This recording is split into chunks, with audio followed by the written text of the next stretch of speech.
Today is February 20th, 2024. And that means the franchise tag window and transition tag window is open for NFL teams. We're going to dive into what sort of that, like what sort of a primer on it for those that don't know. If you do know, we'll try and make it sort of the gloss 30,000 viewpoint, but also the important details. I also think it's like interesting to note, I started doing this for CBS in 2011, and it's very different how NFL teams are handling the franchise tag than they used to be. Used to be the window would open and they would slap the tag and be like, we've tagged this guy. And now the NFL teams are really trying to treat it sort of more respectfully. Like they like to wait until like as long as possible because they don't want to make it look like they're abusing this functionality of the CBA that all players hate. Brent, to your point, I have a fun fact to add to that. Over the past 6 years, there have only been 3 players tagged in the month of February. So there you go. Your point, they are absolutely slowing down and not just running out on first tag day and saying, tag, there's your contract. Well, and I would suggest that I don't think this is like a collusion accusation or anything like that, but the franchise tag is painted every time there's a new collective bargaining negotiation as something that is the players want to get rid of.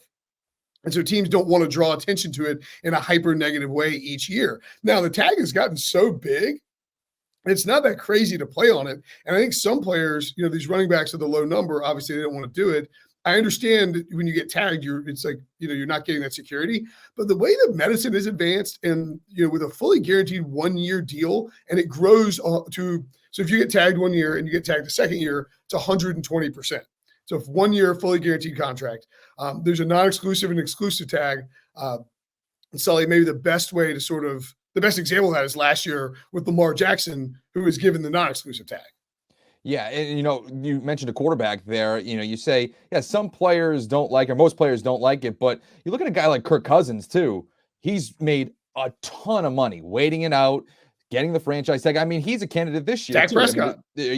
Dak Prescott's another one. When you get these guaranteed deals, and again, quarterback's a little bit different, but ultimately it is a good avenue if you're trying to get just a ton of cash up front quickly. But I do understand from a player standpoint that you do want that long-term stability. I mean, I was on HQ with Bryant McFadden yesterday, and he was talking just about that. Like, hey, sure, the upfront money's great, but a lot of these players are fighting to get to that second contract. They want to get paid a lot of money and also have that long-term security. It oftentimes happens when they're coming out of these rookie deals. Yep. And it's just a tough kind of speed bump for them to get there ultimately. Well, and just to that point, so when you're drafted, you have a 4-year contract. If you're a first-round pick, you have a 5th-year option. And so NFL teams, if they draft you in the first round, they know, and they're probably going to pay you before then if you're a really great player, but they know that they have 6 years of control, of player control. I mean, that is a ton of control when you include the franchise tag. Pertinent to our discussion of Sully's impending nuptials here, a lot of players believe that the franchise tag is the equivalent of someone refusing to propose. It's like, okay, you really, really like me because you don't want to let me go, but you don't like me enough to lock me down, And so it's like a promise ring, which nobody wants a promise ring. I mean, no offense if you guys gave your lady friends promise rings. Nobody wants that. They want the engagement ring. They want to get married. And I think that's sort of the analogy for the teams. As far as the non-exclusive and exclusive tag breach, what is the biggest, would you say, difference? I mean, the Lamar thing to me, with the exclusive tag, you can negotiate. You cannot negotiate with other teams. With the non-exclusive tag, other teams can come in and offer offer a contract to the player, give up 2 first-round picks, and get him on that contract. It's a very convoluted. I don't recall it ever actually happening. Yeah, that's the thing, Brenton, is that most people thought the Ravens were crazy for putting the non-exclusive tag on Lamar Jackson last year, when in fact the non-exclusive tag is the more common tag used. I mean, with quarterbacks, it generally is the exclusive one. But when you look at all other positions on the field, it is generally the non-exclusive tag. If you're watching on YouTube, Harry's got the little cheat sheet up there that tells you some of the notes. And basically, and we saw this with Lamar Jackson, and this is the key here, is that the player who gets hit with the non-exclusive tag can go out and negotiate with another team. And then once that happens, the original team, so last year the Ravens would have had 5 days to match any outstanding offer.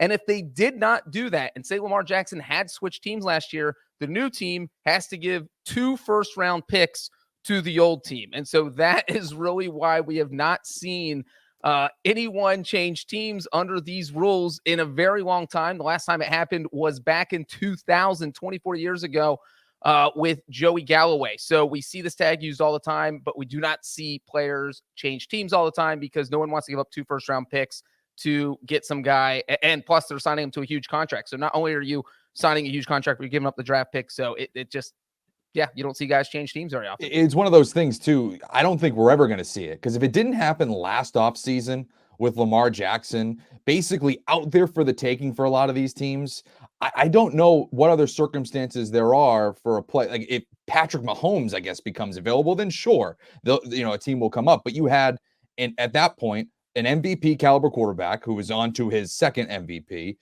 out there for you. All you had to do was pay him money and give up 2 draft picks. I mean, I'm up here in New England. There are 3 teams up at the top of the draft that are going to use a first round pick on a quarterback that might be good. I think if you can guarantee yourself that you're going to have an MVP quarterback, you give up that other first round pick and you just pay the dude his money. I'm surprised it didn't happen last year, and it makes me think that that's not going to happen anytime soon.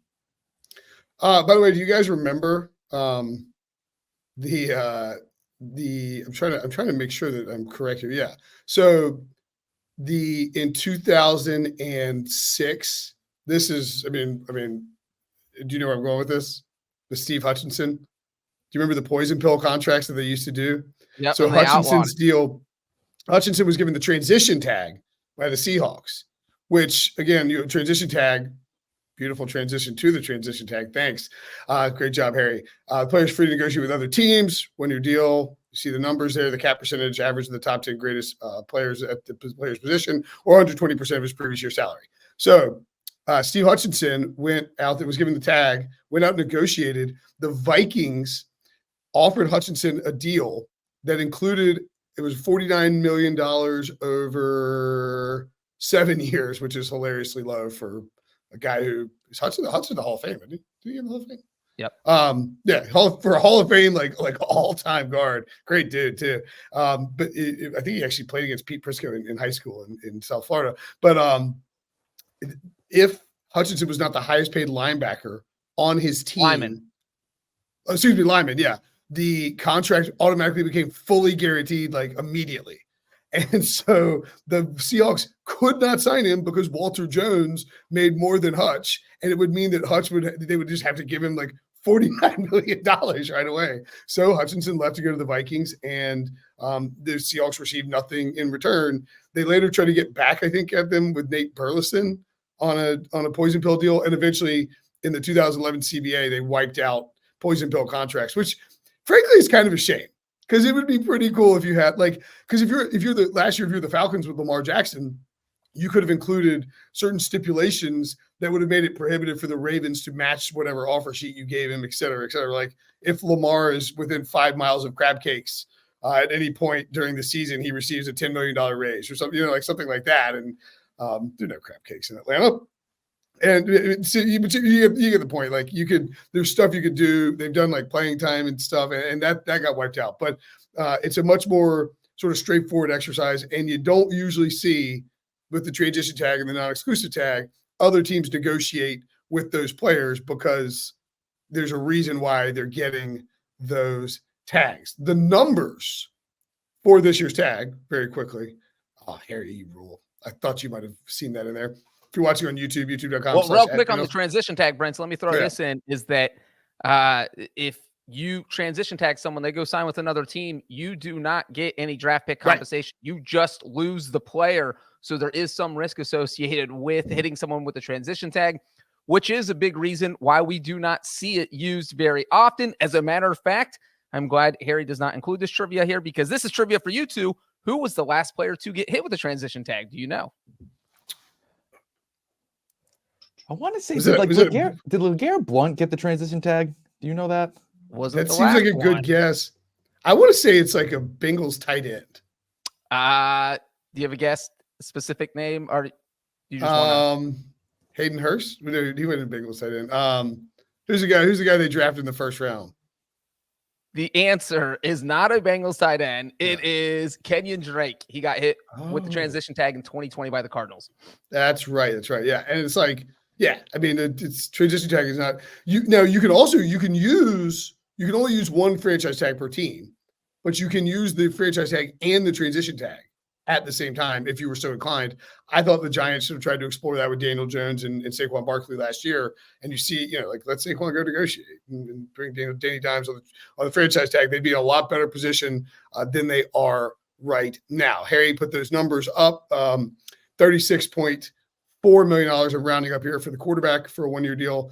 Linebacker 22.8, DT 21 million, wide receiver 20 and change, defensive end 20 and change, offensive line right at 20, cornerback 18 million, safety 16.3 million, running back tight end 12 million, which is really low for that position in 2024. Running backs 11.348 million, and that's why you see running backs get tagged, and then kickers and punters. You don't see teams rarely do it. I think this is the last. Do you remember the last punter to be tagged? Punter, no, I can't. I feel like Robbie Gould might have been the last kicker. Kicker tagged. I'm pretty sure the last punter tagged was Todd. Oh yeah, sorry. Go ahead. You got a guess, Sully? No, go for it. Who would it be? Todd Sauerbrown by the Carolina Panthers, like back in, I don't know, I can't remember when that was. $5.68 million for those guys.